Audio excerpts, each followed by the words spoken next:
Hello students, हम कर रहे थे पावर। लास्ट सेशन में हमने किया it's meaning and features of power.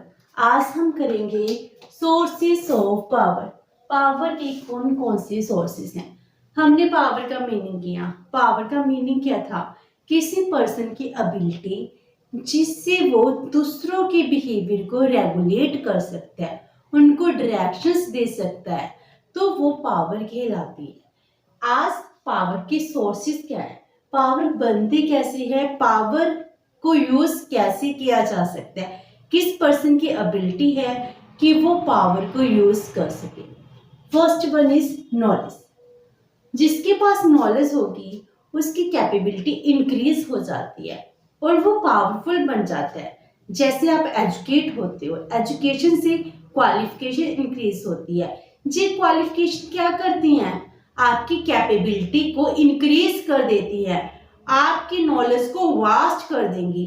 जब भी आपकी नॉलेज वास्ट होगी, इससे क्या होगा? आप दूसरे पर्सन को इन्फ्लुएंस कर सकते हो। जब आप दूसरे पर्सन को इन्फ्लुएंस करोगे, उसको हम क्या कहेंगे? पावर। कि उसमें इतनी पावर है कि वो कुछ पर्सन को अपने पीछे तक लगा लेता है। इसको हम कहते हैं पावर। पावर का फर्स्ट सोर्स क्या है? हमारे अपनी knowledge. It increase the capabilities of the person. जब भी हमें नॉलेज इंक्रीज होती है, नॉलेज क्या डिवेल्प करती है? It develops the ability to influence. हम कभी कभी क्या होते हैं, दूसरे पर्सन की नॉलेज को देखकर हम बहुत इन्फ्लुएंस होते हैं। जो वो कहते हैं हम वो ही करना स्टार्ट कर देते हैं। इसको तो वे पावर ही कहेंगे। जिसके पास नॉलेज होगी उसके पास एबिलिटी होगी कि वो दूसरे पर्सन को इन्फ्लुएंस कर सके। It develop the ability to influence the behaviour of others. ये क्या बन गया? एक सोर्स बन गया पावर का। Number 2, capability.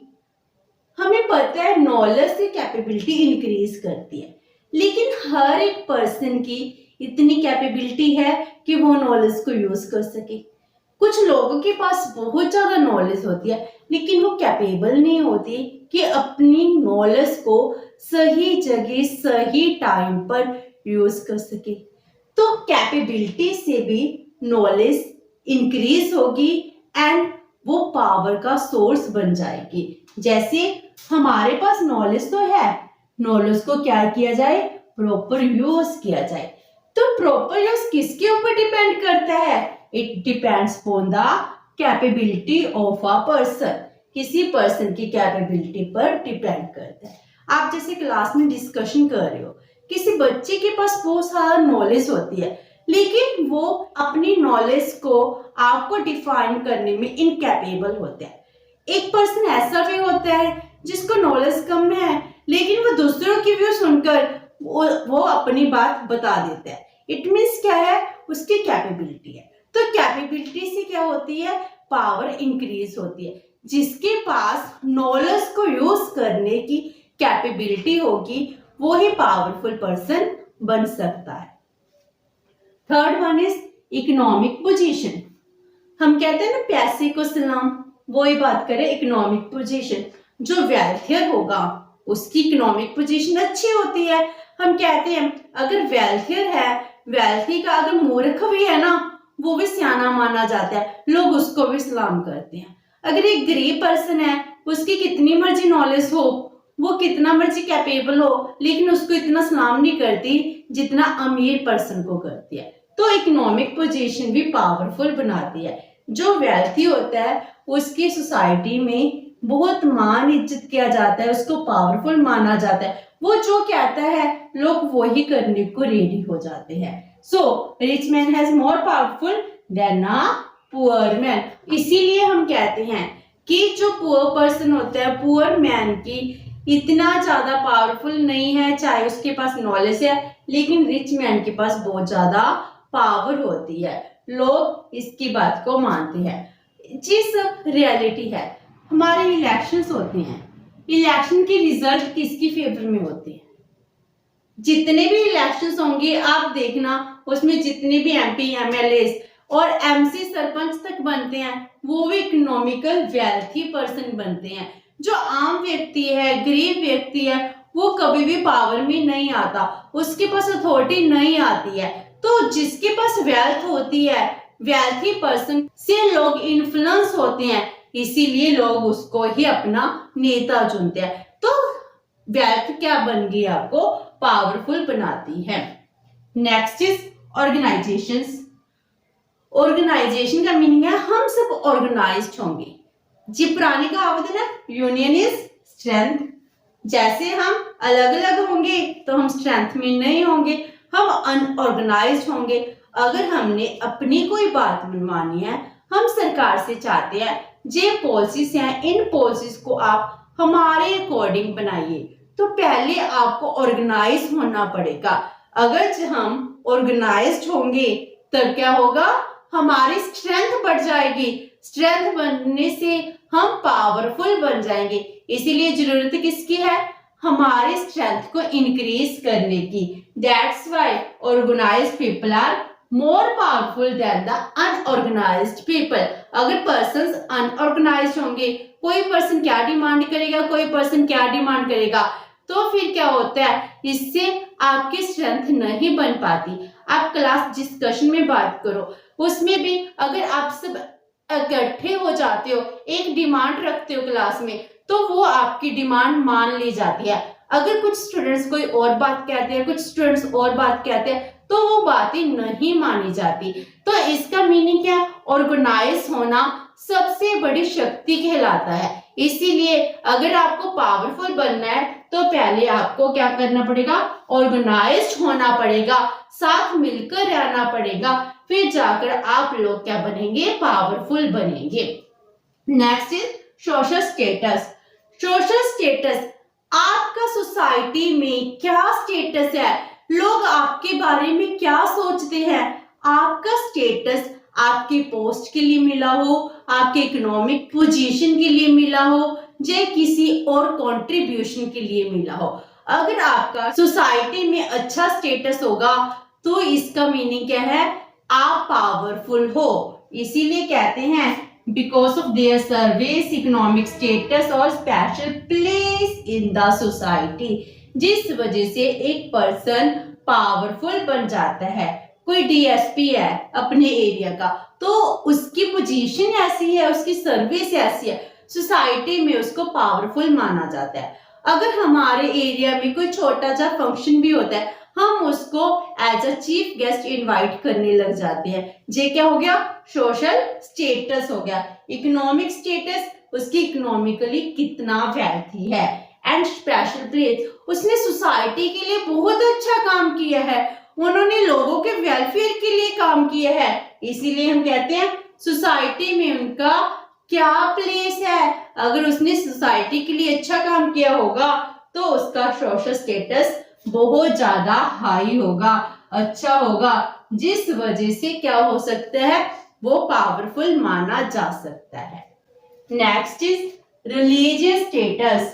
रिलीजियस स्टेटस भी बहुत ज्यादा इंपॉर्टेंट सोर्स है ऑफ द पावर, क्योंकि हम लोग क्या है, धार्मिक प्रवृत्ति के हैं, हम अपने अपने धर्म को मानते हैं। हमारे धर्म में जो हमारा रिलीजियस लीडर होगा, हम उसके व्यू को सुनते हैं, उससे इन्फ्लुएंस होते हैं, जो वो बातें कहता है हम उसको मानना शुरू कर देते हैं। इसीलिए एक रिलीजियस लीडर क्या है, वो पावरफुल पर्सन माना जाता है। इसीलिए क्या होता है, अगर सरकार ने आपसे कोई पॉलिसी मनवानी है, कोई लॉ मनवाना है, अगर वो आपके धर्म के अगेंस्ट है तो आप उसके अगेंस्ट हो जाते हो। लेकिन अगर वो ही बात आपका धार्मिक गुरु कह दे, आपका लीडर कह दे, तो उस बात को आप फॉलो करने लग जाते हो। जैसे लॉकडाउन लगा, लॉकडाउन में मंदिर, गुरुद्वारे, चर्च, मस्जिद सब कुछ बंद कर दिया गया। हमें ये बात क्या होगी, अच्छी नहीं लगी। लेकिन जब ये बात हमारे लीडर्स ने सामने आकर कहा कि आप घर पर बैठकर पूजा कीजिए, घर पर ही आप प्रे कीजिए, तो हम उन बात को मानने लगे। जब सरकार कह रही थी हमें अच्छा नहीं लगा, लेकिन जब ये बात हमारे धार्मिक गुरु ने कही तो हमें अच्छी लगने लगी, तो हम उनकी बात को मानने लग जाते हैं। तो ये क्या बन गया, एक रिलीजियस स्टेटस होता है। जितने भी रिलीजियस लीडर्स हैं वो सोसाइटी को बहुत ज्यादा इन्फ्लुएंस करते हैं, इसीलिए वो क्या माने जाते हैं, पावरफुल माने जाते हैं। Next is skill. पावर का यूज करना एक स्किल है। हर एक पर्सन में जो स्किल नहीं है कि वो अपनी पावर को यूज कर सके। हो सकता है दो पर्सन सेम पोस्ट पर हो लेकिन उनकी स्किल डिफरेंट डिफरेंट होती है, इसीलिए अगर कोई पावरफुल है वो उसकी स्किल है, वो उस पावर को यूज कैसे करता है, लोग उससे डरते क्यों हैं, मे बी वो स्ट्रॉन्ग डिसीजन लेता हो, वो बहुत क्विक डिसीजन लेता हो, वो किससे नहीं डरता, इसीलिए वो पावरफुल है। एंड सेम पर्सन उसी पोस्ट पे हो लेकिन उससे लोग ना डरते हो, ऐसा तो नहीं हो सकता है। तो स्किल, डिफरेंट पर्सन में डिफरेंट स्किल होती है, जिस वजह से डिफरेंट डिफरेंट पर्सन भी डिफरेंट डिफरेंट पावरफुल होते हैं। इसीलिए हो सकता है पर्सन सेम पोस्ट पर है लेकिन ये आपकी अपनी स्किल है कि आप उस स्किल के साथ कितने पावरफुल हो। अब क्लास में लेक्चरर आते हैं, जितने भी प्रोफेसर हैं सभी के पोस्ट सेम है, लेकिन आप किससे ज्यादा डरते हो, किससे कम डरते हो, तो कौन पावरफुल बन गया, जो उस टीचर की क्या बन गई, स्किल बन गई कि वो आपको कैसे डराता है, कोई कितना पावरफुल है, या फिर वो आपसे अपनी बात कैसे मनवा रहा है। This is the skill. जो आपसे अपनी बात मनवा सकता है वो ही क्या बन गया, स्किल्ड बन गया। इसीलिए डिफरेंट पर्सन की डिफरेंट स्किल होती है, सेम पोस्ट होने पर भी सेम पर्सन की पावर सेम नहीं होगी, जो इसको ज्यादा यूज कर पाएगा वो ही ज्यादा पावरफुल कहलाएगा। Next is size. साइज का मीनिंग क्या हो गया कि किसी मैटर पर हमारे लोग मेजॉरिटी में है या नहीं है, मीन्स कोई डिसीजन लेना है। मान लो आप 100 स्टूडेंट्स हो, 100 में से अगर 80 स्टूडेंट्स एक साइड हो और 20 डिफरेंट साइड हो तो मेजॉरिटी किसकी हो गई, 80 स्टूडेंट्स की, और 20 स्टूडेंट्स मिनॉरिटी में आ गए। सो जिधर मेजॉरिटी होगी वो मेजॉरिटी ही पावरफुल कहलाएगी। तो मेजॉरिटी में आना भी क्या होता है, पावर का एक सोर्स माना जाता है। Next is personality. हर एक पर्सन की पर्सनैलिटी ऐसी होती है जिससे उसको पावरफुल माना जा सकता है कि कोई पर्सन कितना विजडम है, करेज है, प्रॉपर डिसीजन ले सकता है, उसकी कैपेबिलिटी क्या है जिससे हम उसको पावरफुल मान सकते हैं। जैसे हमारे इंडिपेंडेंस के लिए हमारे लीडर थे, महात्मा गांधी की बात करते हैं, जवाहरलाल नेहरू की बात करते हैं, शहीद भगत सिंह की बात करते हैं, बोस की बात करते हैं, जिस सब क्या थे, हमारे लीडर थे। लोग इनके पीछे कैसे चल पड़े, इनकी बातों को कैसे मान सकते हैं, क्योंकि इनकी अपनी पर्सनैलिटी यही थी। ये पावरफुल कैसे थे, अपनी पर्सनैलिटी से, अपने डिसीजन से, विजडम से क्या थे, जिनकी डिसीजन लेते थे और डिसीजन में परफेक्ट डिसीजन लेते थे। इस वजह से हम क्या कहते थे, हम इन लोगों को बात को मानते थे। यही क्या है, एक पर्सन की पर्सनैलिटी है जो सोर्स बन जाता है पावर का। Next is control over mass media. ये सरकार क्या एक मेन है, गवर्नमेंट कौन सी है जो हम पर रूल कर रही है। रूलिंग गवर्नमेंट मास मीडिया पर कितना कंट्रोल कर रही है, जिसके पास ये पावर है कि वो मास मीडिया पर कंट्रोल कर सके वो क्या बन जाएगी, ज्यादा पावरफुल बन जाएगी। डेमोक्रेसी में भी ऐसा ही है, हम कहते हैं इंडिपेंडेंट मीडिया, लेकिन रियलिटी में मीडिया इंडिपेंडेंट है ही नहीं, वो क्या है, वो अंडर द कंट्रोल है। हम देख रहे हैं जितने भी बड़े बड़े न्यूज चैनल हैं, टीवी चैनल है, वो किसके अंडर वर्क करते हैं, वो पॉलिटिशियंस के अंडर काम कर रहे हैं या फिर कैपिटलिस्ट के अंडर काम कर रहे हैं। तो मास मीडिया पर कंट्रोल किसका चल रहा है, अगर सरकार का कंट्रोल होगा वो सरकार ज्यादा पावरफुल बन जाएगी, क्योंकि उस टाइम मीडिया कुछ भी कमियां निकालकर हम लोगों के सामने नहीं रखेगी। मीडिया भी वही बात कहेगी जो सरकार कहेगी। इसीलिए मीडिया पर कंट्रोल क्या बन जाता है, एक सोर्स ऑफ पावर बन जाता है। Next is faith of people. लोगों का विश्वास किधर है? हम पॉलिटिक्स में पॉलिटिकल पार्टीज को फेथ देते हैं, अपना विश्वास देते हैं। पार्टी वही विन करती है जिस पे लोगों का विश्वास होगा। डेमोक्रेसी में तो ऐसा ही होता है, जो पार्टी विनर है वो कौन सी पार्टी विनर होती है? जिसमें लोग अपनी वोट कास्ट करते हैं, उसको मेजोरिटी देते हैं। जिस ऑर्गेनाइजेशन को, जिस पॉलिटिकल पार्टी को लोगों का विश्वास होता है, वो पार्टी ऑर्गेनाइजेशन क्या होती है, मोर पावरफुल होती है। उसको पता है I am backed by the faith of people, लोग मेरे साथ हैं, जो कुछ मैं कहूंगी सभी लोग वो मानेंगे। इसीलिए क्या है, वो ज्यादा पावरफुल मानी जाएगी। Last one is authority. Authority क्या है? पावर से अथॉरिटी। अगर हम लीगल वे से पावर को अटेन करते हैं तो किसी पोस्ट पर पहुंच जाते हैं। वो पोस्ट क्या करती है? अथॉरिटी का काम करती है। जैसे एमसी है, सरपंच है, एमएलए है, एमपीस है, ये क्या है?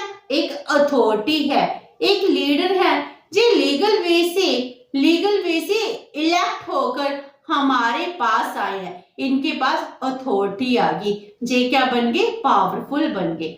हमारे देश में प्रेसिडेंट क्या है? एक पावरफुल पर्सन है, लेकिन वो कौन सा है? नॉमिनल हेड है। उसकी सारी पावर कौन यूज कर रहा है? हमारा प्राइम मिनिस्टर। तो प्राइम मिनिस्टर क्या बन गया? एक पावरफुल बन गया। वो पावरफुल कैसे बना? क्योंकि वो लोगों के विश्वास के साथ, वो अथॉरिटी के साथ हमारे पर रूल कर रहा है, इसीलिए उसको पावरफुल माना जाता है। तो अथॉरिटी भी क्या देती है? किसी पर्सन को रूल करने का राइट देती है, पावर में रहने का अधिकार देती है। तो ये सब थे सोर्स ऑफ पावर, जिससे पावर को इंक्रीज किया जा सकता है। विद दिस हमारा सोर्स ऑफ पावर कंप्लीट होता है। नेक्स्ट सेशन में हम करेंगे kinds of power. Hope so कि आपको जी समझ आ गया होगा। अगर आपकी कोई क्वेरी है तो please post it in the comment box, and video अच्छी लगी तो please like and share with your friends. Thank you so much and have a nice day.